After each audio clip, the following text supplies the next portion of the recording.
السلام علیکم ورحمۃ اللہ وبرکاتہ۔ اللہ سے دعا کرتے ہیں کہ آپ لوگ خیریت سے ہوں گے۔ انجینئر کی بات مفتی حنیف مان گیا۔ مفتی تم بالکل جھوٹ بول رہے ہو۔ ممتاز قادری کا دماغ مفتی نے خراب کیا تھا۔ تو یہ جو مفتی حنیف قریشی ہیں ان سے علی مرزا کے ریلیٹڈ کچھ سوال پوچھا گیا اور انہوں نے کہا کہ سب لوگ جو ہے علماء ان سے پریشان ہیں اور ان کی بات ماننے کے لیے تیار نہیں ہیں، اور بھی کافی ساری چیزیں جو ہیں علی مرزا کے لیے انہوں نے بولا ہے، اور اس پر جو ہے علی مرزا نے کیا رپلائی دیا ہے وہ بھی آپ اس ویڈیو میں سنیں۔ اور یہ جو معاملہ چلا آ رہا ہے، اللہ ہم سب کو ایک دوسرے کی برائی کرنے سے بچائیں اور جہاں تک ہو سکے ایک دوسرے کے ساتھ مل جل کے چلنے کی توفیق عطا فرمائے اللہ، اور جو بھی غلطیاں جانے انجانے میں ہوئی اللہ اسے معاف فرمائے، آمین ثم آمین۔ آپ نے بھی ماضی میں طارق مسعود صاحب کی طرح انجینئر مرزا علی صاحب کو مختلف چیلنج کیے، پھر آپ جہلم بھی گئے، جیسے وہ جہلم سے واپس آ کے ان پر خاموش ہو گئے، آپ بھی ان کے معاملے میں خاموش ہو گئے، آخر کیا وجہ ہے؟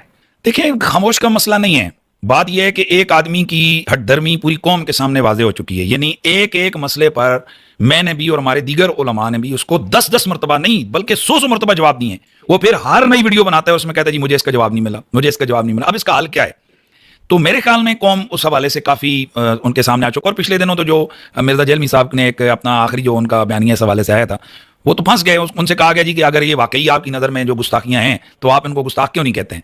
مطلب ایک طرف آپ کہتے ہو جی کہ یہ مرزائیوں سے بڑی گستاخی ہے، تو ہم تو مرزائیوں کو کھل کھلا کر کافر کہتے ہیں، تم بھی ہمت کرو نا، تم کو یہ بریلوی کافر ہیں، دیوبندی کافر ہیں، یہ کہتے نہیں ہم یہاں پر ڈاؤٹ کی وجہ سے کہ کیا واقعتاً ان کی کتابیں ہیں یا نہیں ہیں۔ اور بھائی جو بیانیہ 1.5 سال پہلے اس فقیر نے دیا تھا اسی بھی تو آ کر کھڑے ہو گئے۔ ہم بھی تو یہی کہہ رہے ہیں کہ بھائی کلام غلط ہے، لیکن اس کلام کی جس متکلم کی طرف آپ نسبت کر رہے ہیں نسبت درست نہیں ہے، اور اس کے حوالے سے ہم نے کئی شواہد پیش کی ہے کہ یہ ان کی کتابیں ہی نہیں ہیں، یہ بالکل غلط ہے، ان کی طرف منسوب یہ کلام ان کا نہیں ہے۔ صحیح۔ تو وہ بھی اسی پر آ کر کھڑے ہو گئے کہ جی ہم اس وجہ سے کافر نہیں کہتے ہیں کیونکہ جناب ان سے یہ کلام جو ہے نا وہ یقینی طور پر ثابت نہیں۔ تو بھائی ہم بھی تو یہی کہہ رہے ہیں، تو پھر مطلب یہ ہے کہ کھانا ہے لیکن یوں کر کے کھانا ہے۔ اچھا، میں اس پہ سوال یہ کرنا چاہتا ہوں، قریشی صاحب آپ نے دعویٰ کیا ہمارے بڑے بڑے علماء کرام یہ کہتے ہیں کہ انجینئر مرزا علی صاحب جو ہیں وہ گمراہ ہے، تو اگر وہ شخص گمراہ ہے تو آپ دیکھیں کہ ہمارے نوجوان دن بدن ان کے فالوئنگ کی لسٹ میں جا رہے ہیں، اور وہ نام لے لے کر ہمارے علماء کرام کو، خاص طور پہ مفتی اعظم پاکستان کو وہ کئی دفعہ چیلنج کر چکے ہیں۔ جب ایک بندہ گمراہ ہے، امت کے لیے فتنے کا سبب بن رہا ہے، تو اس فتنے کی سرکوبی کے لیے ہمارے علماء اپنا نمائندہ کیوں نہیں پیش کر رہے؟ یہ تو آپ میرے خیال میں ٹائم لیں اور مفتی اعظم صاحب کے پاس پوڈ کاسٹ کے لیے تشریف لے جائیں اور ان سے پوچھیں کہ بھائی جب ایک بندہ آپ کو کہہ رہا ہے کہ یا خود مناظرہ کرو یا اپنا نمائندہ پیش کرو، کم از کم اس کا منہ تو بند کرو نا۔ یہ جو ہزاروں، دیکھیں میرے جانے کے بعد ہزاروں لوگوں نے مرزے کو چھوڑا، یہ تو سب کے سامنے کہ بھائی وہ جو کہتا تھا مولوی میرے سامنے آئیں گے نہیں، یہ ڈرتے ہیں، ان کے پاس علم نہیں، تو ہم نے ایک سنجیدہ کوشش کی، پرامن کوشش کی کہ بھائی آؤ دنیا کے سامنے سارا جو دودھ کا دودھ اور پانی کا پانی ہو جائے گا۔ وہ جو ایپیسوڈ ہوا وہ ساری قوم کے سامنے۔ اب جو اس کا مسئلہ مطالبہ ہے، وہ جس محلوں سے وہ نکلنے کی کوشش کرتا ہے، جس فنکاری سے، تو اس کا دروازہ بند کرنا کس کا کام ہے؟ مفتی صاحب کا کام ہے۔ بھائی وہ خود ہے میدان میں، یا پھر وہ اپنا کوئی نمائندہ تھوڑے پاکستان میں مناظر، وہ کہیں کہ جی میں بزرگ ہوں، یا جس طرح کے ہے بھی ہے کہ ہر بندے کا فن نہیں ہے یہ مناظرہ کرنا، تو ٹھیک ہے وہ کسی اہل سنت کے کسی بندے پر اعتماد کر کے اس کو کہیں کہ بھائی میں پورا بیان دیں کہ بھائی ٹھیک ہے یہ ہماری طرف سے ہے اور اس کی فتح ہماری فتح، اس کی شکست ہماری شکست ہے، چلو آ جاؤ بیٹھ جاؤ مناظرہ۔ میں نے اللہ کے فضل سے کبھی کسی کو مناظرے کا چیلنج نہیں دیا۔ یہ ساری میری ویڈیوز جواباً ہے، جب یہ کہتے ہیں کہ حق پہ ہے تو ہمارے مولوی کے ساتھ کیوں نہیں بیٹھتا، تو میں نے کہا تھا کہ بڑے کو ہوا لگواؤ۔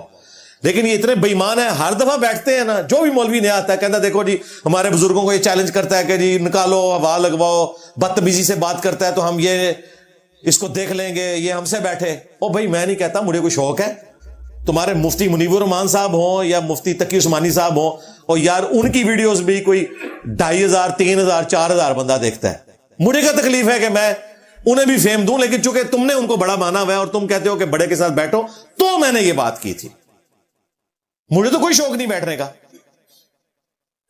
ایون ڈاکٹر ذاکر نائک، یہ پاکستان آ کر تھوڑی بہت ان کو ویورشپ ملی ہے، کوئی ویڈیو ان کی 2-2.5 لاکھ، کوئی 4 لاکھ تک گئی، کوئی 1.25 لاکھ تک۔ ادروائز پاکستان آنے سے پہلے ان کی ویڈیوز بھی 5000 6000 7000 روپے ہیں۔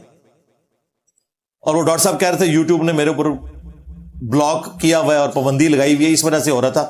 وہ اس طرح نہیں، یوٹیوب نہیں ایسا کرتا، ورنہ ابھی کیوں آ گئی ویورشپ پھر؟